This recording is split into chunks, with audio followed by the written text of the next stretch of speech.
All right, let's dive into something really interesting today. We're going to take a close look at a public statement that was supposed to clear the air, but instead it just kind of created a whole new fog of questions.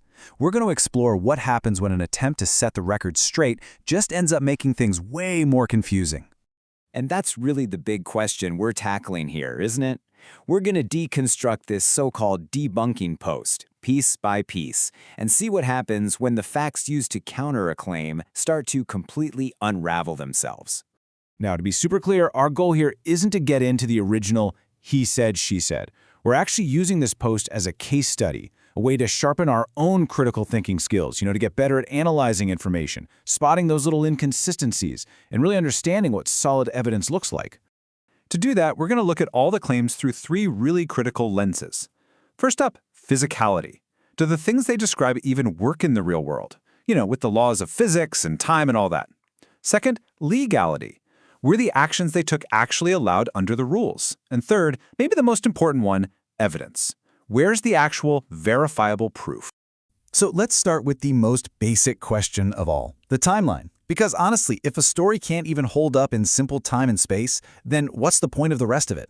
And right off the bat, we hit this massive contradiction. Our source material calls it the Bilocation paradox, which is a fancy way of saying you can't be in two places at once.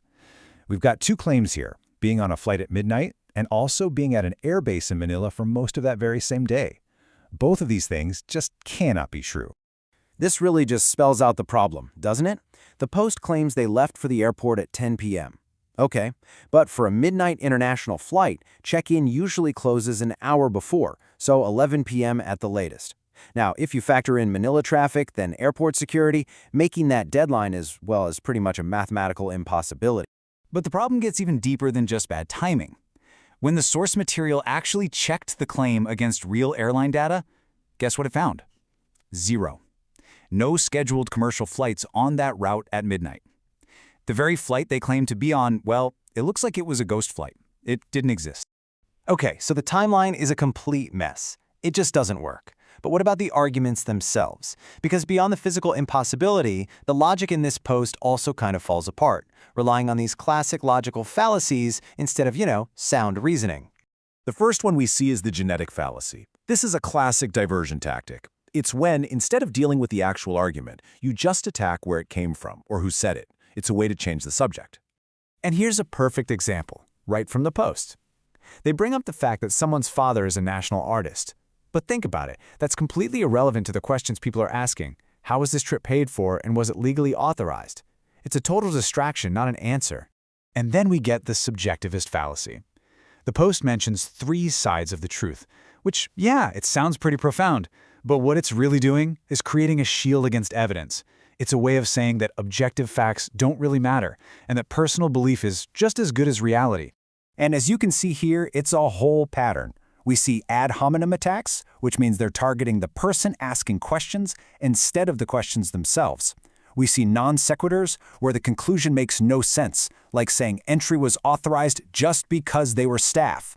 And red herrings, which is just throwing in irrelevant details to distract from the real issue, which was the security breach. Okay, so the logic is definitely flawed. Let's move on to that third pillar, legality. The Post makes this bold claim that entering a lockdown military base was simply protocol.